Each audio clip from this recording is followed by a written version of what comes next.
I went to a really interesting talk by the Society of Dyes and Colorists, and they're usually a lot more technical in terms of the chemistry of textiles and the chemistry of dyeing. Yeah.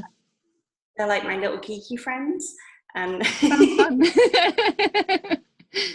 And there's a wonderful talk by a gentleman who was representing a company that sells calibration software to companies like Marks and Spencer's, and then also to the dye houses out in India and Bangladesh, so that they can calibrate between the two without having physical samples.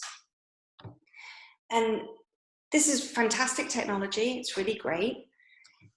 And on that scale, yes, I understand the need for that rigidity and the need for that to be, I don't know, 10,000 units that go into one store and they need to be the same color.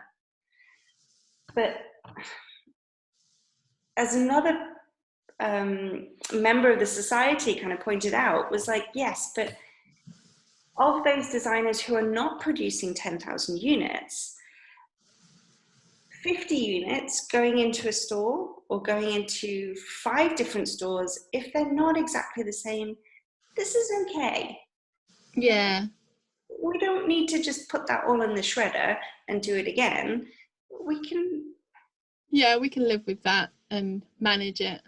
Yeah. And maybe that's some of it. Yeah, well, that's the thing. I think that, like, you kind of forget that the thing that sometimes makes things attractive or like different, or like, as you say, the charm of something is the kind of like the errors in it. They're like, not the errors, but just kind of like the glitches, the individuality of it. You know, like I love it when you see a building and like or like a wood door and the paint's kind of peeling off.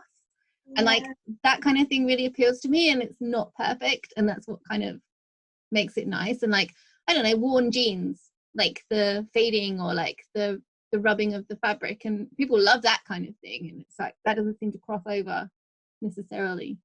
But we're also very good at seeing when it's not genuine. Like, you know, when you see someone and they bought the jeans worn. Yes. And you're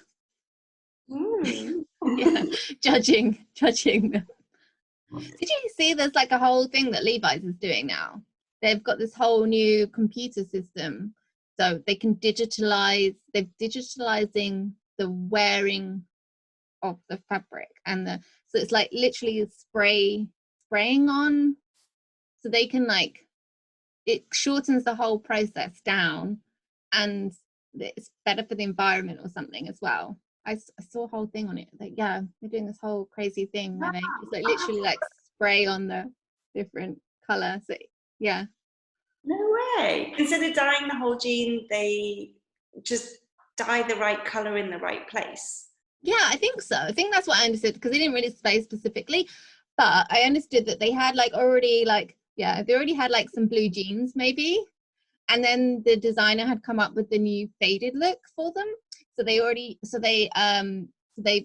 like spray on the faded area. That's so cool. Yeah. Yeah. Because bleach is not great. Not like great. It damages the fiber and all this sort of. Yeah. How did you get in on that note? Like, because obviously you're dyeing and you're printing and all the ink coming out. Was there any problems with that, like going into the water system, or like did you have to? So I guess if I kind of fast forward to, so we were in that tiny little studio, and then we moved to one train arch, and then we moved to another train arch, and it was a 4,000 square foot train arch. So it had a 20-meter table upstairs, and we had 2 5-meter tables downstairs. We had a digital printer, we had a steamer, we had the dye facility. So we kind of expanded, yeah. And that's the one I visited you at, wasn't it? That one. Yes. Yeah, we just moved in, I think. I don't know what, but I feel you had the table upstairs and the table downstairs. So. Yes, yeah. Because there was also the one where we had the table upstairs and the washout downstairs. I have no idea. How many train arches have you been in?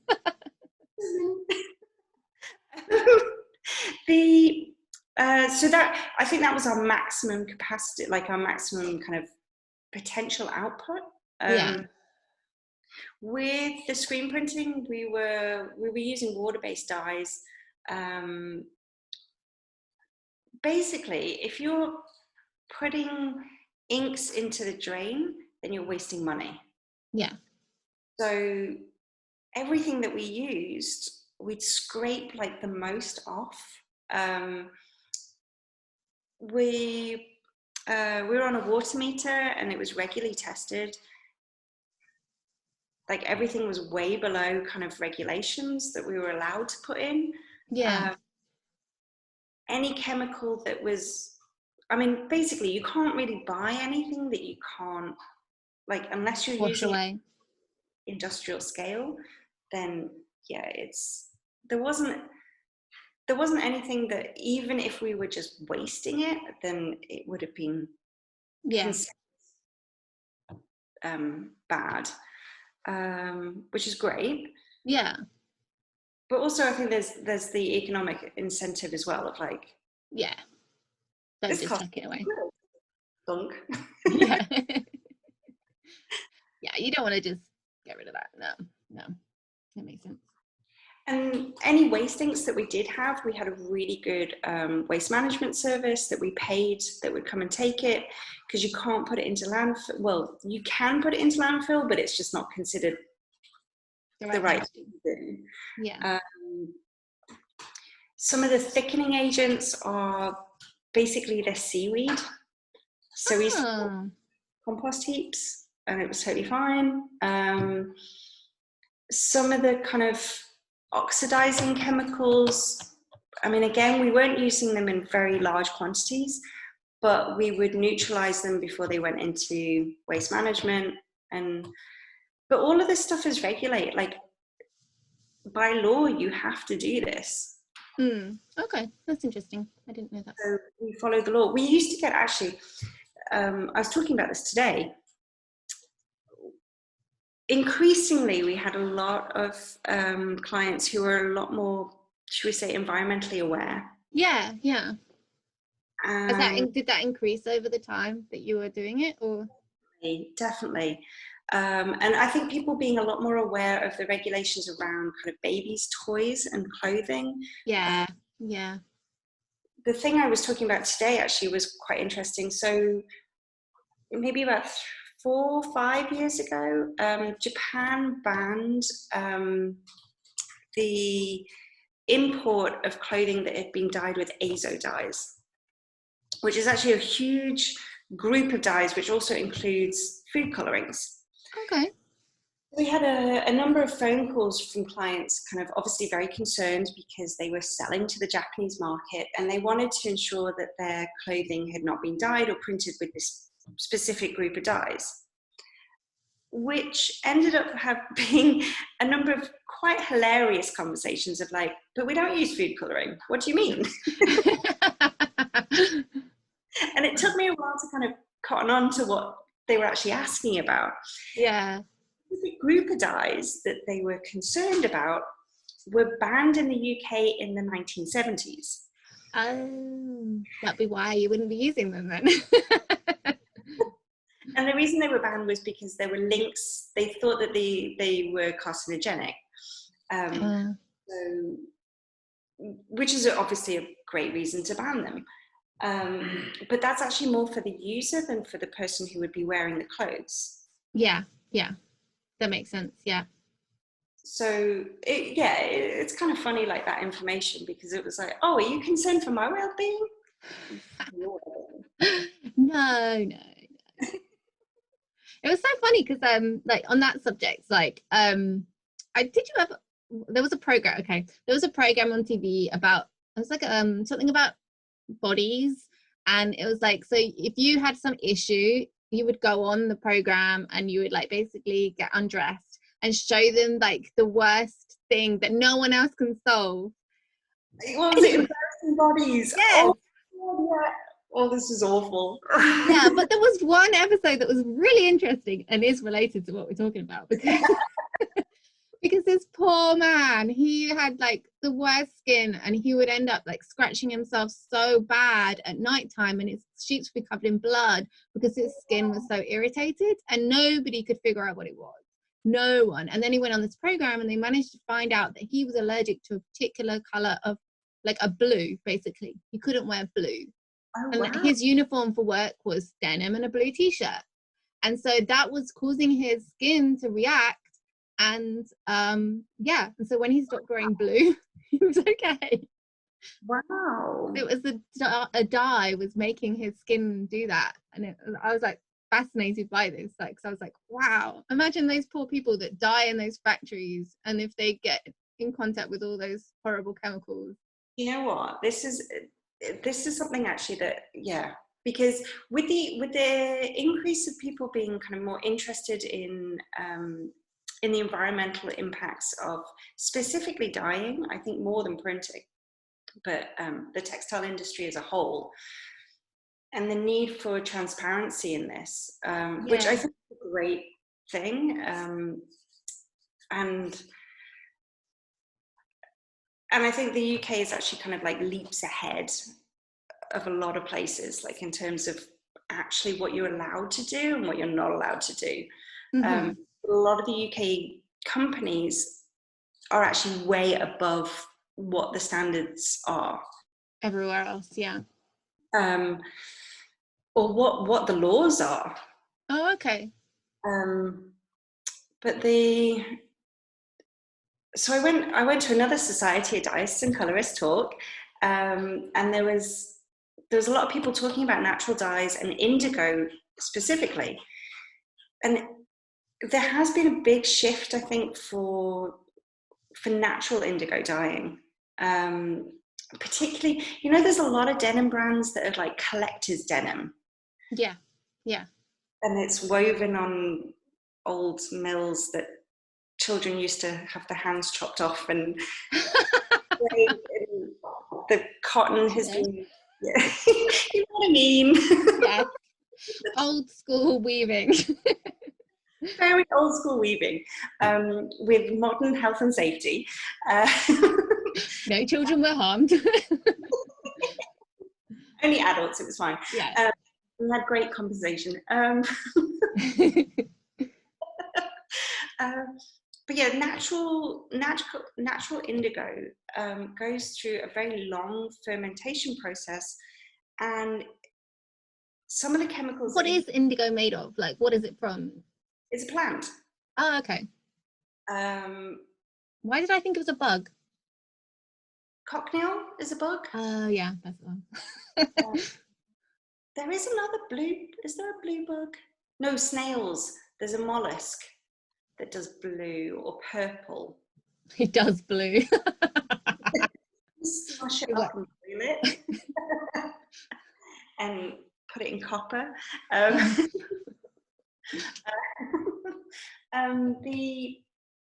So the process for natural indigo, some of the chemicals that you put into it are highly irritant. Oh, so maybe that's it then. And maybe they're not rinsed out properly. There is a synthetic indigo that is available, which is pre-reduced, which is supposed to not use those quite so irritating chemicals. But yeah, there's other problems with it as well. But yeah, it's funny because when you said that about that guy with his skin condition, I suddenly thought, like, well, yes, because there's some pretty nasty stuff in it. Yeah. Oh, okay. And is it just the indigo then that is like kind of has those chemicals, or is there other, if you used other colors or other natural dyes, like would there be other chemicals like that could potentially be like harmful in a different way? Yes. I mean, you don't have to like commit. Natural dyes is a real kind of joy in using them. You don't quite know what you're going to get, because each batch is different, because plants are different growing conditions, and that's great. The main issue with natural dyes is that biological washing powders are designed to wash them out. Of course they are. Yeah, that would make sense. Yeah. So you just need to make them stay. That's the issue. Yeah. The most common mordant or sticking thing Yeah. in natural dyes is alum, which is totally harmless. It's great, but it doesn't have very good sticking power. The other ones that are available are chrome, copper, iron, and a couple others. So is alum in salt? Because I feel like you use salt as a mordant. Is that right? You can use salt as a mordant, but you also use salt in as a fixative for direct dyes for cotton. So for maybe that's what I'm thinking of. Yeah. It's the same thing. Actually, what it does is it kind of changes the pH of the water so that the dye so the fibers are more receptive to the dye. Oh, okay. It itself. Kind of opening them up to like absorb it more. Yeah, I always used to talk about it as, so I used to train quite a lot of our staff in dyeing and also students and lots of different kind of job roles. Yeah. I used to talk about it as a facial, because actually when you're dyeing silk, it's a protein, so it's exactly the same. So you want the silk, for example, to be at the right temperature so the pores all open. You want it to be at the right pH so that you don't damage it. And then once you're in that situation, of course, it just lets everything good in. And then you want to make sure that there's not sort of excess on there, and you rinse it all off. That's a great analogy. I love that. That makes sense. So yeah, also when you're washing your clothes, you want to make sure that it's at a good pH. You open up all the pores and don't damage it. No, that makes sense. That makes sense. So did you do much dyeing with natural dyes then in your business? Yes, we did. We did a lot of experimentation with it, which was really good fun, and a couple of the pieces. But yeah, and did some really interesting consultancy work with Alice Temperley. They had this great Vogue photo shoot booked, and they were going to dye some of her vintage dresses in this beautiful orchard in somewhere that was. So we're going to dye it with the natural dyes in the orchard? Yes. Okay. So obviously they had no idea how to do this, so we just had to sort of give them all the information. Yeah. Wow. Natural dyeing takes hours. So we also had to work out kind of how to make sure they got a good result quite quickly. Yeah. Logistically a nightmare then. Yes. I think it came out really well. I think they were really cool. So, yeah. That's good. That's good. I imagine it was a beautiful setting in an orchard. I have visions of this looking amazing. So I was because on the subject of natural dyes, I was like kind of looking at it and thinking, because in one of my previous like videos and stuff, I was like looking at it and the logistics of doing it like on a bigger scale, and like how people, because there's like a big trend thing, like people talking about it a lot, like natural dyes being something that's like going to be happening more demand for like kind of organics and all those kind of things happening.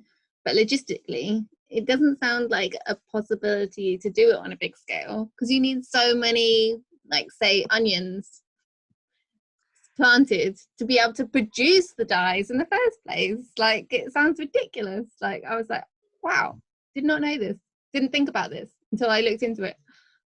There's an ongoing argument of do we plant food or do we plant dye stuff? Yeah, and we're gonna plant food, no?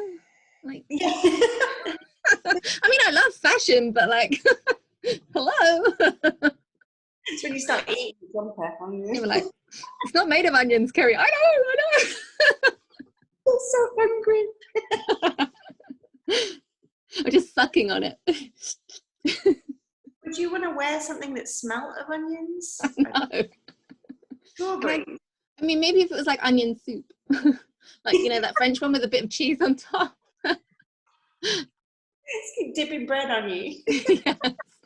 Nom, nom, nom. Do you end up in that situation where you're not wearing anything by the end of the day? Anyway, oh, because you've eaten it. I was like, maybe sometimes. Yeah.